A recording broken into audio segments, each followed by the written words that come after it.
আগের ভিডিওতে আমরা পজিটিভ ডিগ্রিটা জেনেছিলাম এবং কিভাবে পজিটিভ ডিগ্রি চিনতে হয় সেটাও জেনেছিলাম। আজকের ভিডিওতে আমরা জানবো সেটা হচ্ছে কম্পারেটিভ ডিগ্রি, অর্থাৎ ডিগ্রির 2 নম্বর ভাগ। কম্পারেটিভ ডিগ্রি আমাদের কিভাবে চিনতে হবে সেটা জানতে হবে। তো কম্পারেটিভ ডিগ্রি হচ্ছে সেখানে কম্প্যারিজন থাকবে বিটুইন দুটো জিনিসের মধ্যে তুলনা থাকবে, সেটা তার জন্য নামটা দেওয়া আছে কম্পেয়ার। অর্থাৎ কম্পেয়ার তুলনা করতে গেলে আমাদের অন্তত দুটো জিনিসের প্রয়োজন, তার জন্য ডিগ্রিটার নাম দেওয়া আছে কম্পারেটিভ ডিগ্রি। ঠিক আছে, তাহলে দুটো জিনিসের মধ্যে এখানে তুলনা থাকবে, তার জন্য লেখা আছে কম্প্যারিজন বিটুইন টু। এবার কম্পারেটিভ ডিগ্রিতে চিনতে হয় কিভাবে সেটা আমাদেরকে জানতে হবে। তো কম্পারেটিভ ডিগ্রিতে যেটা ডিগ্রি হচ্ছে আমাদের মেন কাজ হচ্ছে অ্যাডজেক্টিভকে নিয়ে। সো অ্যাডজেক্টিভের সঙ্গে কম্পারেটিভ ডিগ্রিতে ইয়ার যুক্ত থাকবে, অর্থাৎ অ্যাডজেক্টিভের সঙ্গে ইয়ার যুক্ত থাকবে অথবা মোর যুক্ত থাকবে। কখনো কখনো ইয়ার যুক্ত থাকবে এবং কখনো কখনো মোর যুক্ত থাকবে। তো আমরা এক্সাম্পল দেখে নিব। কোল্ডের সঙ্গে আমরা ইয়ার যুক্ত করেছি, দিয়ে হয়ে গেছে কোল্ডার। হাইয়ের সঙ্গে আমরা ইয়ার যুক্ত করেছি, দিয়ে হয়ে গেছে হায়ার। ঠিক আছে, তাহলে এই যে অ্যাডজেক্টিভ ওয়ার্ডের সঙ্গে ইয়ার যুক্ত করে আমরা কম্পারেটিভ ডিগ্রি, কম্পারেটিভ ওয়ার্ডটা পেতে পারি। আবার কখনো কখনো মোর যুক্ত হয়। তাহলে মোর কখন যুক্ত হয় এখানে আরো এক্সাম্পল লেখা আছে, সেটা দেখে নেব। বিউটিফুলের সঙ্গে আমরা মোর যুক্ত করেছি, মোর বিউটিফুল, কিন্তু আমরা বিউটিফুলার করতে পারি না। আবার এখানে ইন্টেলিজেন্ট আছে, ইন্টেলিজেন্টের সঙ্গে আমরা মোর যুক্ত করে মোর ইন্টেলিজেন্ট করেছি।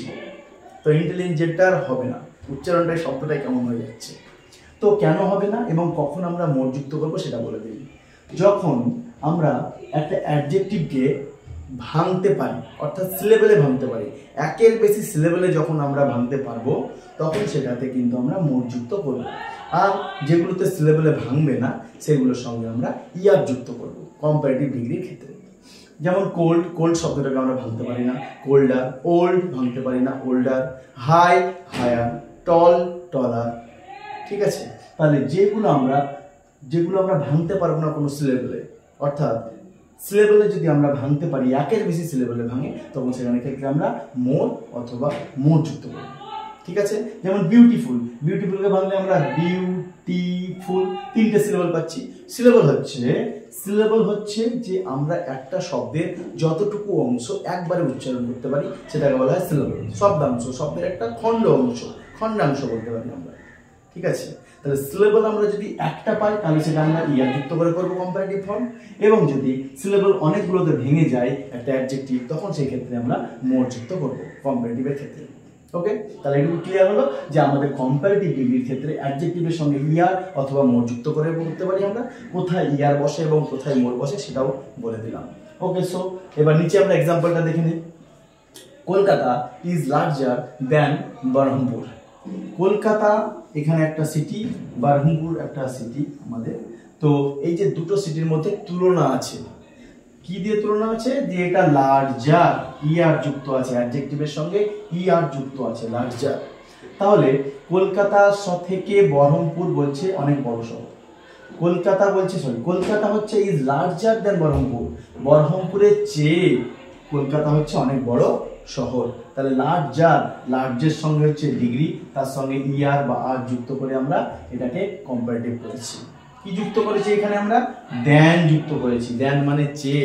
তুলনা করতে গেলে আমাদের কম করে দুটো জিনিসের প্রয়োজন। সো এখানে কলকাতা এবং বহরমপুর দুটোর মধ্যে তুলনা বোঝাচ্ছে যে একটা আর একটা চেয়ে বড় শহর, তার জন্য এটা হলো কম্পারেটিভ, দুটোর মধ্যে তুলনা। এবং এটা কি দেখা যাচ্ছে? অ্যাডজেক্টিভের সঙ্গে আমরা ইয়ার দেখতে পাচ্ছি। আর একটা এক্সাম্পল দেখে নিব। Annie is more beautiful than Rani. Annie এবং রানী দুজনের নাম আছে, তাহলে একজন অ্যানি রানীর চেয়ে অনেক সুন্দর। যেহেতু বিউটিফুলটা অনেক সিলেবেলে ভেঙেছে তার জন্য আমরা এখানে মোর যুক্ত করেছি। ঠিক আছে, এবং কিন্তু আরেকটা কিওয়ার্ড যেটা আমরা এখানে দ্যান পেয়ে গেছি। তাহলে দুটোর মধ্যে তুলনা বোঝাতে গেলে আমাদের কম্পারেটিভ ডিগ্রি ইউজ করব। এবং সেখানে এবার কিওয়ার্ড, যেটা আগেও আমরা পজিটিভ ডিগ্রির কিওয়ার্ড কিছু পেয়েছিলাম, এবং আমরা কিন্তু কম্পারেটিভ ডিগ্রিতেও কিছু কিওয়ার্ড আছে, ওয়ার্ড আছে, যে ওয়ার্ডগুলো আমরা দেখলে সহজেই বলে দিতে পারবো যে এটা হচ্ছে আমাদের কম্পারেটিভ ডিগ্রি। সো দেখে নিই কিওয়ার্ড কোনগুলো। দেন আমরা এখানে ইউজ করেছি দেন। শুধু দ্যান ইউজ করেছি, আরও এক্সাম্পলে ইউজ করা যায়, আমরা পরে যখন প্র্যাকটিস করব তখন প্রত্যেকটা এক্সাম্পল দেবো। Than, than any other, than most other, than many other, than all other, এগুলো সব ইউজ হয়। আলটিমেটলি সবগুলোতে কিন্তু আমাদের দ্যান থাকবে। তাহলে দ্যান দিয়ে আমরা যে সেন্টেন্সটা দেখতে পাবো একজনের সঙ্গে একজনের তুলনা থাকবে, সেটা হচ্ছে কম্পারেটিভ ডিগ্রি। তাহলে আমরা সহজেই কিন্তু কম্পারেটিভ ডিগ্রিটা চিনে যাব। ঠিক আছে, তাহলে পর্যন্ত এইটুকুই। আমাদের যদি আমার চ্যানেলটা let's learn English with ST, এটা সকলেই আপনারা সাবস্ক্রাইব করে দেবেন।